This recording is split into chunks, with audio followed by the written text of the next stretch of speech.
nossa vida ela é marcada de histórias. Todos nós temos histórias para contar a respeito de nós mesmos. Nós vivemos um contexto de vida em que a cada passo que damos, algo novo pode acontecer. Quando nós pensamos em Adão e naquilo que Adão originalmente foi criado para ser, nós ficamos a refletir, né, como seria se Adão não tivesse tomado a decisão errada. Se Adão tivesse, de fato, atentado para aquilo que o Senhor tinha dito a ele e acreditado em Deus. Se Adão acreditasse no Senhor e não desse ouvidos a nenhum outro ser a não ser o próprio Deus. Mas quando nós pensamos em coisas mais profundas, eu penso que não há nada mais profundo do que entendermos que nós fomos criados à imagem de Deus. Né? Todo ser humano. Você pode olhar o menos mal e o mais mal, ele foi criado à imagem e semelhança de Deus. Porém, por causa do pecado, por causa da desobediência de Adão, da decisão errada que ele resolveu tomar, desobedecendo ao Senhor, essa imagem em nós, ela foi imaculada, ela foi deturpada, ela como se perdesse o seu estado original. É exatamente isso, foi perdido o estado original. Gênesis 1:27 vai mostrar isso, que o homem foi criado à imagem e semelhança de Deus. Há quem queira diminuir a imagem do homem, há quem queira até crer que o homem ele veio de um animal, né? Para ser mais específico, a teoria de que o homem veio do macaco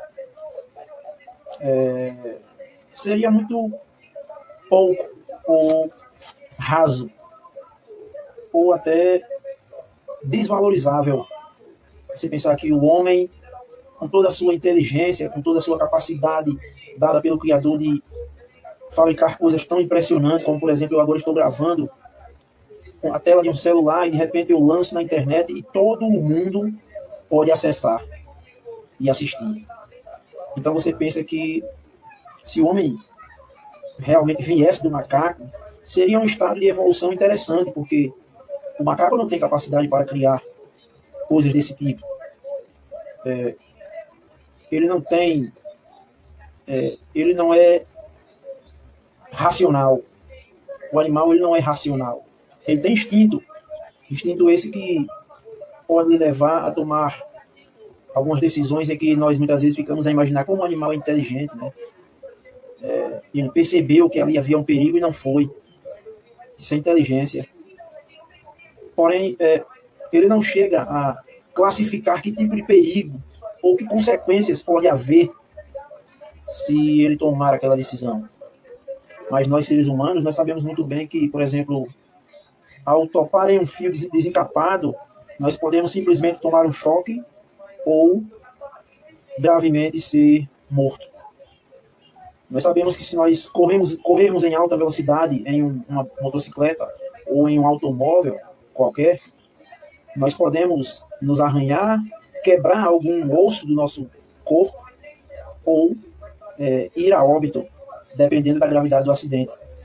Nós conseguimos chegar a essas conclusões, né? A imaginar o que poderia acontecer se nós tomássemos determinada decisão.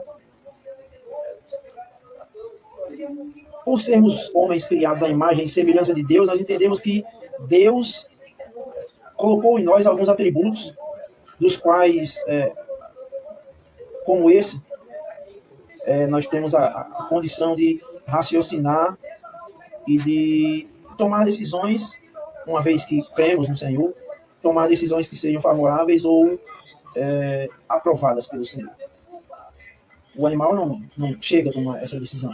Ele não pensa se o que ele faz ou deixa de fazer irá afetá-lo de alguma maneira no seu relacionamento para com o seu Criador. O animal não tem essa capacidade. Somente o ser humano, porque o ser humano foi criado para se relacionar com o seu Criador. Por ser a imagem e semelhança de Deus, Deus nos fez assim. Pessoas com uma capacidade de se relacionar com Ele. mesmo ele sendo espírito e nós sendo matéria. Existe um texto na Escritura que diz que os céus proclamam a glória de Deus e o firmamento anuncia as obras das suas mãos. Ou seja, ainda que nós não cresce que Deus de fato ele é real, as obras de Deus proclamam a sua glória. A própria natureza, a própria criação de Deus proclamam a sua glória, proclamam a glória de Deus, de maneira que nós seres humanos chegamos a imaginar que só pode ter sido um ser muito inteligente, muito criativo, para poder formar todo esse universo, toda esta terra, toda a sua obra-prima, as quais o homem pode utilizar para fabricar coisas impressionantes. Então, assim é o ser humano em si. Ele é inteligente, ele é racional.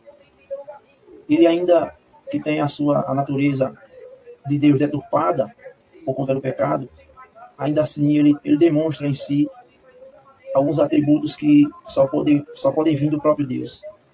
Um Deus criador de todas as coisas, mantenedor de toda ela. Mas mesmo assim nós ficamos à mercê do pecado, à mercê da morte, por causa do pecado. Como diz Romanos capítulo 3, verso 26, o salário do pecado é a morte. E ficamos à mercê desta morte por conta do pecado, porque o pecado veio como uma consequência. A morte veio como uma consequência, melhor dizendo, por conta do pecado.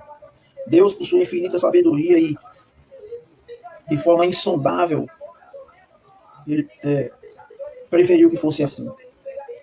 Na sua onisciência, na sua sabedoria incalculável, né, como o apóstolo Paulo diz, quem conheceu a mente do Senhor, que a possa instruir. Né?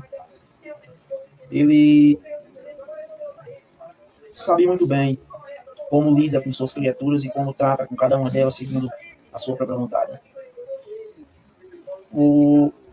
Em João, capítulo 3, de 3 a 5, vai mostrar que em Cristo o homem ele é nascido de novo, pela palavra e pelo Espírito.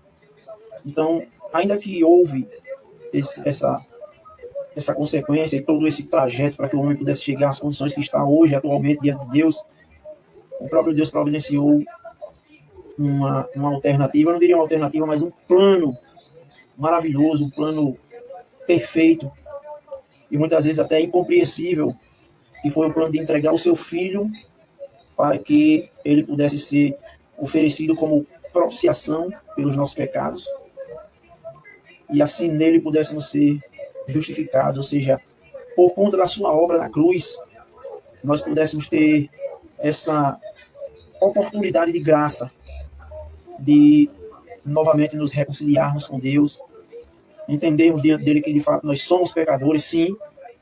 Qualquer ser humano que venha negar essa realidade, ele está enganando a si mesmo, está mentindo para si mesmo, porque ele é pecador, ele falha, ele erra.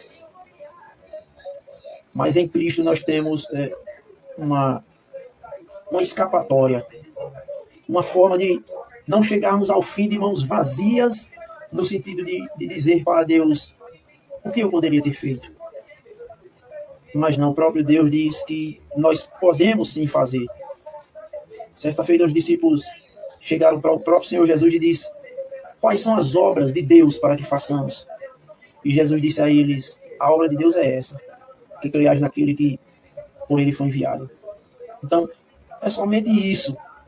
Se é que eu posso chamar de somente, porque é necessário que a fé ela possa vir da palavra.